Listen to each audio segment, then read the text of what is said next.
মুসলমান কুমিল্লা এলাকার একটা বাস্তব ঘটনা। বিশ্ব দিবস পত্রিকার রাতে আছে বহু বছর আগে ছেলে তার নিজের ঘটনা দিয়া পত্রিকার মধ্যে রিপোর্ট করেছে। ছেলেরা দিয়ে বলে, পৃথিবীর মুসলমান শোনো, আমি একজন রিক্সা চালকের ছেলে ছিলাম। আমার বাবা অত্যন্ত গরিব ছিল। আমার বাবা রিক্সা চালাইয়া আমাকে গ্রামের প্রাইমারি স্কুল থেকে হাই স্কুল পর্যন্ত পাশ করাইল। পাশ করানোর পরে ঢাকা ইউনিভার্সিটিতে যখন আমাকে ভর্তি করে দিল, এক পর্যায়ে পরীক্ষার সময় যখন চলে আসলো, বাবা রিক্সা চালায় টাকা দিতে পারে না। বাবার একটা ঘর বানিয়েছিলাম, সামান্য জায়গা ছিল, তারা ঘর বিক্রি করে দিছে। ছেলে নিজের মধ্যে রিপোর্ট করতেছে, আমার বাবা শুধুমাত্র বিনা সমস্ত জায়গায় বিক্রি করে আমাকে পরীক্ষার দিয়ে বানিয়ে দিল। ছেলেটাকে পর্যায়ে স্কুল শেষ করে চাকরি দিতে হইলাম। ছেলেটা পড়তে পড়তে এক পর্যায়ে একটা সুন্দর মেয়ের করে ফেলিলাম। বাড়িতে নিয়ে আসে, বাড়িতে নিয়ে আসার পরে নিয়ে আসছি। বাবা গ্রামের বলছিল, আমার বাবা আমাদের সন্তান বিবাহ করবার কথা যদি আমাদেরকে বলতাম, অবশ্যই আমরা তোমাকে পরম্পরা দিতাম। কিন্তু তুমি আজকে কাজটা করছো সমাজের মধ্যে, আমি কিভাবে মধ্যে রাখব? এই কথা বলার সাথে সাথে যুবক ছেলে রাগ করে বলে, আমি আর তোমার বাড়িতে থাকবো না, আমি চলে গেলাম। বছর যায়, মাস যায়, ঈদের পরিচয় বাড়িতে আসে না, ঈদের চাষে বাড়িতে আসে না। মা মা বসে থাকে, সারা বছর আসে না। মা ঈদের চাঁদা আমার সন্তান বাড়িতে আসতে পারে, কিন্তু 3 বছর হয়ে গেল, কিন্তু কিছুদিন পর মা আর প্রকাশ করতে পারে না। মায়ের মাকে বলার জন্য একটু খুশি হয়, মা আর প্রকাশ করতে পারতেছে না। মা বাবাকে বুঝাইয়া, বাবাকে বলে, আমার বাবা যাও, তুমি যাও, আমার সন্তানটাকে এক নজরে দেখে আসো। বাবা মায়ের ঘোরাঘুরিতে যখন রান্না দিল, টাকার বাড়ি লাগছে না। বাবা মানুষের কাছ থেকে এই পরিচয়টা নিল, বাসার ডিটেলস নেওয়ার পরে বাবা যখন তার বাসার মধ্যে গেল, থেকে দারোয়ান হাজির করেন, যখন চাপ দিল, দারোয়ান এসে বলে, চাচা আপনি কেন আসছেন? আপনি কেন আসছেন বলতেন? এবার কিন্তু বলে, আপনার এই নামের কোনো মানুষ আছে কিনা? কর্মচারী ডাক দিয়ে বলে, চাচা তুমি যে লোকের নাম বলতেছো, এই লোকটা তোমার অফিসের বস, আর আমার অফিসের বস। এবার কর্মচারীকে বাবা বলে, কর্মচারী যা তোমার বসকে নিয়ে বলো, একজন মানুষ আছে তোমার সাথে সাক্ষাৎ করার জন্য। কর্মচারী বলতেছে, আমার স্যার বহু বিধি মানুষ, আমার স্যারের সাথে সাক্ষাৎ করা যায় না। কর্মচারী যখন গেল, কর্মচারী তার চাকরি বলে, স্যার একজন বৃদ্ধ মানুষ আছে আপনার সাথে সাক্ষাৎ করার জন্য। স্যার তো যেমন কোনো স্যার না, সিসি ক্যামেরার মধ্যে তার বাবা, সিসি ক্যামেরার মধ্যে তার বাবা পরিচয় পাওয়া সত্য। আর কর্মচারীর হাতে 500 টাকার একটা নোট পাঠিয়ে দিয়া বলে, যাও যাও যাও, এই বৃদ্ধ লোককে জবাবদারি করে দাও। কর্মচারী যখন 500 টাকা ধরে দিল বাবার কাছে, বাবা চোখ মুখে অবজুক্ত মনে করতেছে আর বলতেছে, কর্মচারী রাতকে বলে, চাচা আপনি কেন আসলেন? আপনার কি হয় বললেন না কেন? কর্মচারীকে বৃদ্ধ লোক ডাকতে বলে, এই যে তোমার অফিসের বড় স্যার তোমার বস, ইনি আমার সন্তান হয়। এই কথা শোনার পরে কর্মচারী গেলেন, আমার কর্মচারী কান্না করতেছে। বাবা মাটিতে বসে গেলেন, কান্না করতে করতে কিছুক্ষণ পরে বাবা মারা দিলেন বাড়ির মধ্যে। যখন তুমি মা বসে আছেন, সন্তানের কিভাবে সন্তান হয়েছে, সন্তান কি পরিবেশ আছে সেগুলো জানার জন্য বাড়ির মধ্যে হাজির। বাবা কাঁদতেছেন, মা কাঁদতেছেন, দুজনের কান্না কিন্তু ভিন্ন। বাবা না দেখেই কাঁদতেছেন আর মা কাঁদতেছেন, সন্তানের খবরটা পেয়ে সেই আনন্দে।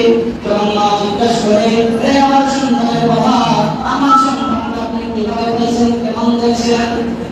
এবার বাবা ডাক দিয়া বলে, আমার বিবি শোনো, তোমার ছেলের সাথে তোমার সন্তানের সাথে সাক্ষাৎ করা যায় না, তোমার সন্তান বহু অস্ত্র হয়ে গেছে, তোমার সন্তানের সাথে সাক্ষাৎ করা যায় না।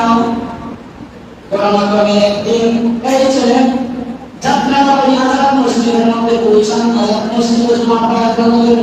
ছেলে নিজে রিপোর্ট করছে পত্রিকার মধ্যে, ছেলে যখন জুমার নামাজ পড়ার গেল, জুমার নামাজ পড়ার জন্য পৌঁছান আজাদ মসজিদে।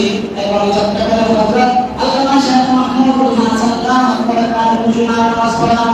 সকালে জুমার নামাজ পড়তে পড়তে ইয়াতে হযরত মা বাবার হক সম্পর্কে আলোচনা করতেছেন। কিছুক্ষণ পরে ছেলেরা এই সমস্ত বয়ান শোনার পরে কাঁদতে কাঁদতেছেন।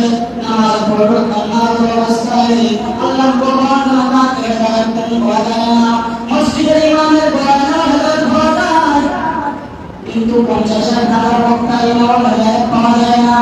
এটা হাজির সন্তান তাদের বয়ান শুনে কাঁদতে কাঁদতে নামাজ যখন শেষ করলো, নামাজ পড়া সেই দিন আর বাসার মধ্যে যায় না, শুধু মার্কেটে চলে গেল।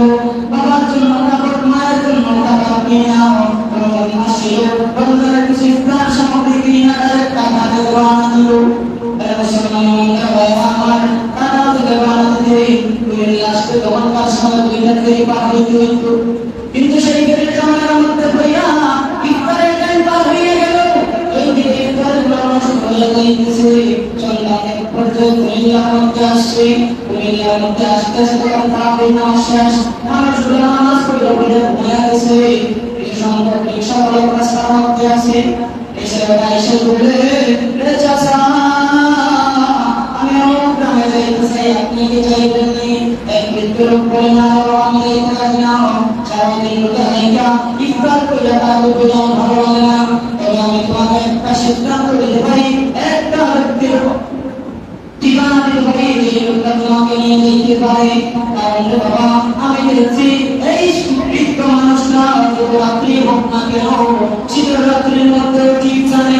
ছেলের বাবা দিয়ে বলেছে, এই লোকটাকে আমার দেখায় কোন মাসের মধ্যে থাকে।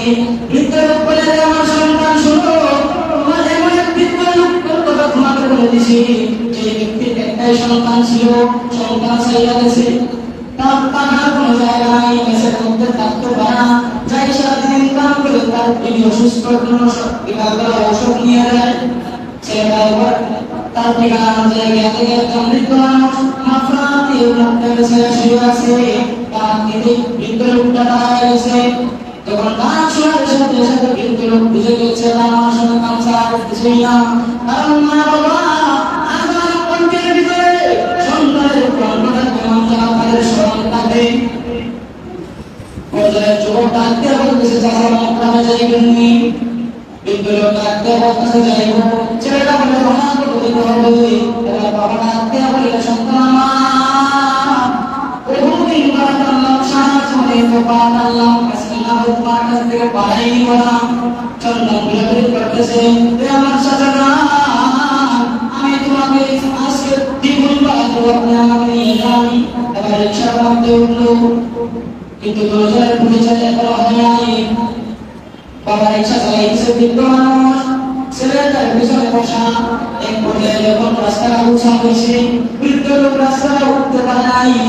যখন বলছে, আমার সন্তান একটু নামো, আমি উঠাইতে পারতেছি না, ছেলেটা ধমক দিয়ে বসে, রিক্সা চালাইতে পারেন না। যখন রিক্সা আছেন কেন, এখন কিন্তু সন্তান বাবার পরিচয় হয় না। বাবা রিক্সা থেকে নামার পরে ডাক দিয়া বলতেছে, আমার সন্তান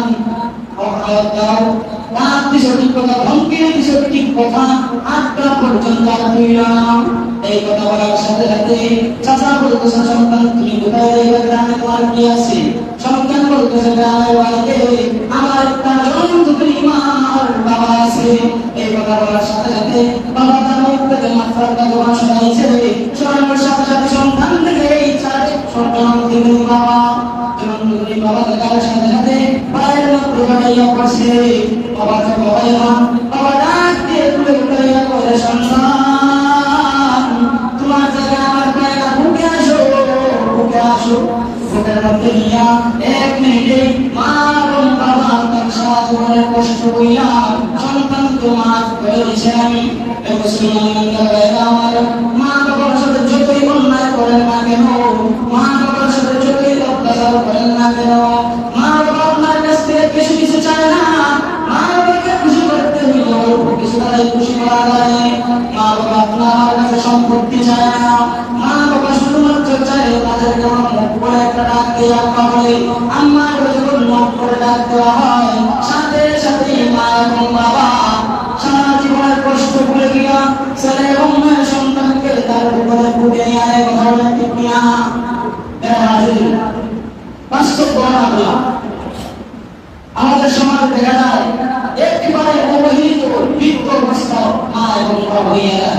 এমন সন্তান আছে যে সন্তানগুলা চাকরির ফেলে হইয়া মা বাবাকে বৃদ্ধাশ্রমে দেয়। কথা বলে ঠিক কিনা? আছে কিনা?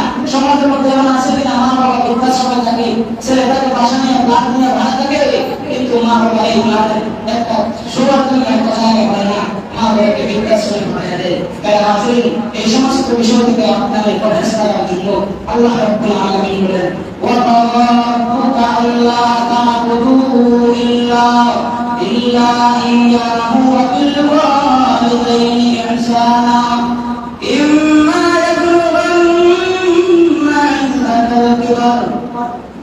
'indakal kibar ahaduhuma aw kilahuma fala taqul lahumā uff ولا تنهرهما وقل لهما قولا كريما واخفض لهما جناح الذل من الرحمة وقل رب ارحمهما كما ربياني صغيرا। আল্লাহ রাব্বুল আলামিন বলেন, তুমি তোমার মায়ের জন্য দোয়া করো, তুমি তোমার বাবার জন্য দোয়া করো। কিমান আল্লাহ রাব্বুল আলামিন শিখিয়ে দিলেন। আল্লাহ বলেন, ওয়া রাব্বির রাহমিহুমা কামা রাব্বায়ানি সগীরা। কেমন বান্দাদেরকে আল্লাহ শিক্ষা দেন, বান্দা তুমি বলো আমাদেরকে ছোট্টবেলা মা বাবা যেমন লালন পালন করছিলেন